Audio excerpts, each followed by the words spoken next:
We must decide that we will not stop, we will not rest until our American heritage of freedom, liberty, and justice is once again safe and once again secure. That was former President Trump at the closing day of the Conservative Political Action Conference, also known as CPAC. He continues to show his dominance of Republican politics, easily winning the CPAC straw poll, beating out his closest challenger, that's Florida Governor Ron DeSantis. Now we're learning new details about Mr. Trump's final year in office and his current life in the new book, Frankly, We Did Win This Election, the inside story of how Trump lost, by journalist Michael C. Bender. The book paints a picture of chaos during the pandemic, the 2020 presidential campaign, and protests after George Floyd's death. It also portrays a presidential staff struggling to keep their boss on message. Bender writes of a 2018 conversation in which Mr. Trump's then chief of staff, John Kelly, briefed him on the history of the First World War and its connections with World War II. Bender says Trump replied, "Well, Hitler did a lot of good things." A stunned Kelly told the president, "You cannot ever say anything supportive of Adolf Hitler. You just can't." In another section, Bender details President Trump's immediate reaction to the video showing George Floyd's murder. Bender recalls a repulsed Trump turning away from the video, saying, "This is blanking terrible." He later tweeted his support for the Floyd family, saying, "Justice will be served." The book's author, senior White House reporter for the Wall Street Journal, Michael C. Bender, joins us now first on CBS This Morning. Michael, thanks so much for being with us. We should say first that Mr. Trump has called the reports in your book totally false. But you did interview the former president and some 150 former staff members, friends, and advisors. What is your biggest takeaway from the final year in the Trump White House?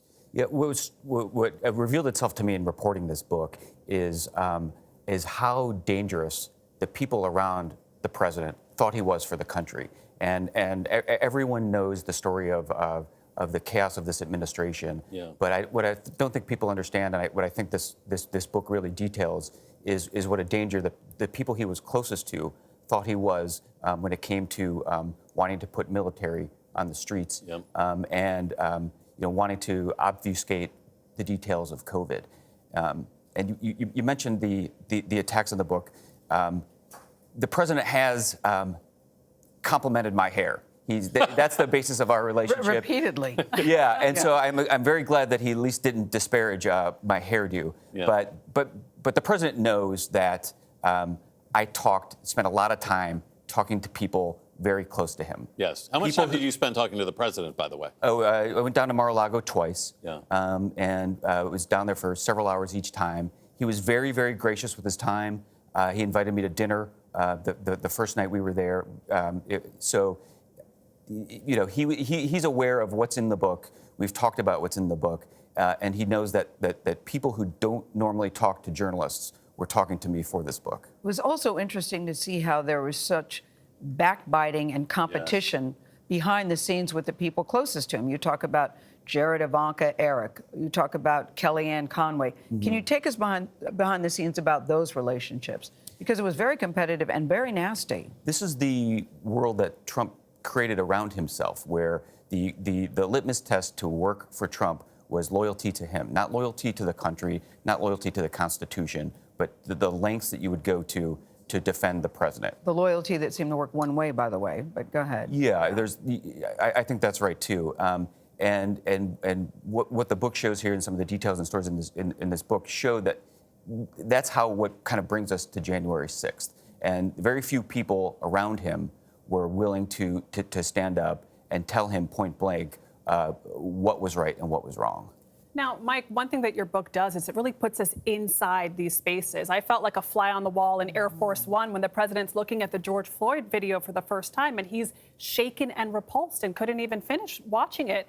But then there was a tone shift where he started, using more aggressive language against protesters. Your ebook says, we should crack their skulls. What was his rationale between going from his personal reaction of sympathy to this harder stance publicly?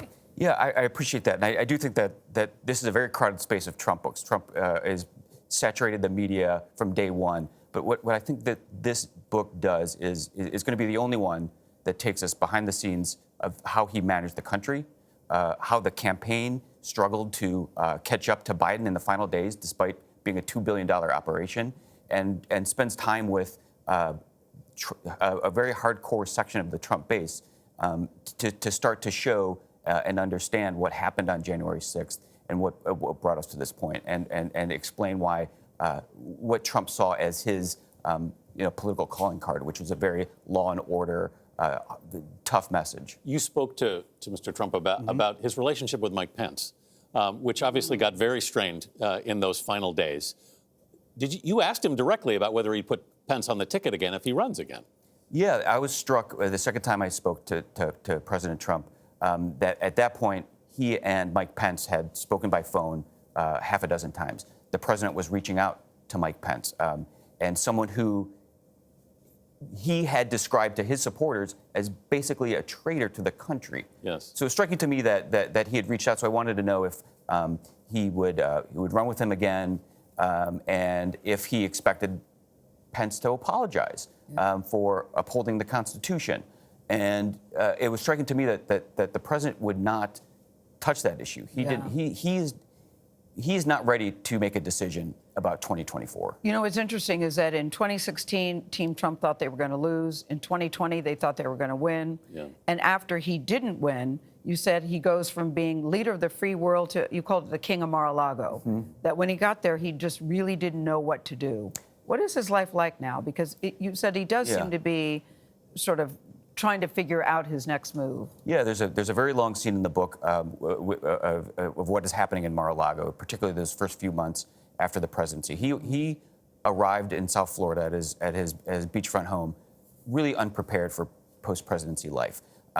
His staff was brought into a room to set up shop where there was mattresses on the floor. They had to go and find their own desks at Office Depot and places like that. And it took Trump a while to find a routine again. And what he's done, not surprisingly, is what he loves: play golf. He plays up to 36 holes a day. Some famous golfers come down to play with him, and we're seeing more and more. He's getting back on the rally scene. During his presidency, he knocked Barack Obama's playing golf, and Trump certainly outdid that. You said his shamelessness was his political superpower. Yeah, that's right. He was shameless, you said. That's right. He's willing to say and do things that other politicians were not, and that's not necessarily my analysis. That's what Jared Kushner identified very quickly as a positive, a political positive for this president. All right, Michael C. Bender, thank you so much for being with us. Thank this you. morning. We appreciate And bringing it. your nice hair. It is nice. Frankly, we did win this election. Goes on sale tomorrow. You're watching CBS This Morning. We'll be right back.